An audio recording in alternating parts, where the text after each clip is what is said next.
my strategy is that we invest in properties and we rent the properties that we live in. So that's my strategy, although I have not always been great with that strategy, but that tends to be what our strategy is. So an example of that, here in Lisbon, for instance, the property that we're staying in and renting here in Lisbon, it's like $4,000 a month, equivalent in euros, to rent this place. And the house is worth about $3 million, about 2 million euros, something like that. So if I was to buy that, that would be P&I repayments of about $6,000, something like that. So I'm getting like a $2,000 discount every month just by not buying it. And you could argue, of course, that I'm missing out on capital growth. However, the place where we want to live versus the place where we want to invest, we can get much better capital growth in other places than we can here. And that's very often the case. So we rent the places that we live in and we invest in properties. Now, having said all that bloody awesome stuff, our longer term strategy will be to, once the children have left home, will be to have 3 kind of bases, which we're working on now, putting that all in place.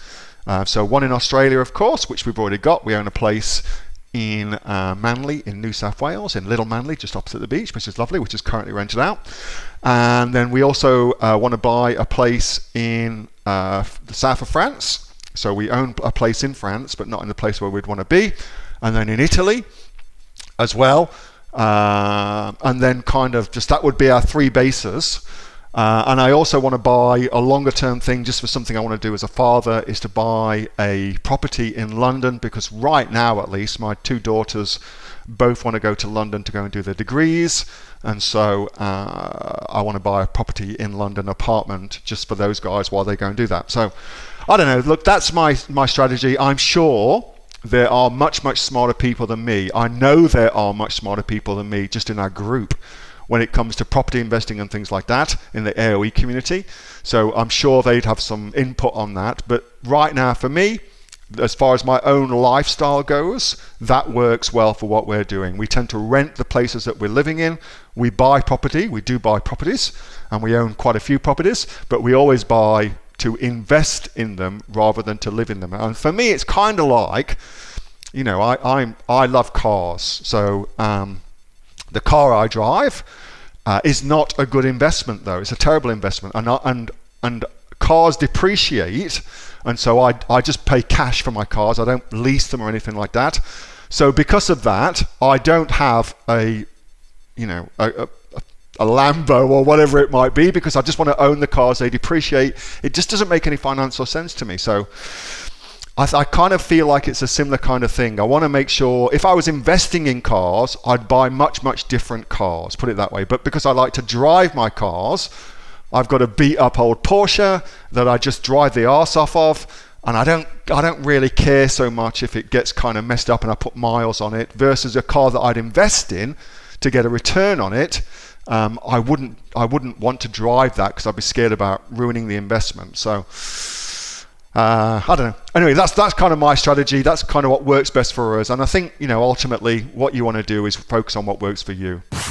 Hey, thanks so much for watching that video, and I hope that you got some massive value from it. Before you go, do you live in Australia? If you do, this is for you. Would you like to learn how to sell things on Amazon here in Australia? Would you like to know what sells really well and what sells for the maximum amount of profit? Would you like to know where you can source those products from, whether that be in China or here in Australia, and how to source them so you pay bottom dollar and get maximum value for what you're doing? If you do, please subscribe to my channel and like this video, and you'll learn that and much more. It's the exact same information that people like Jeff from New South Wales I've used to make $45,000 a month on Amazon.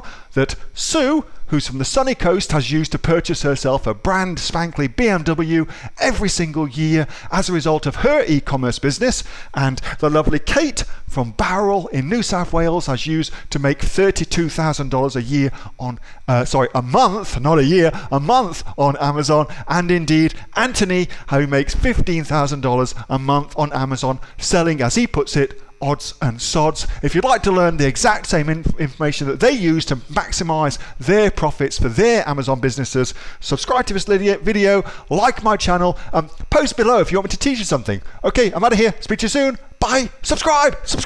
Do it now.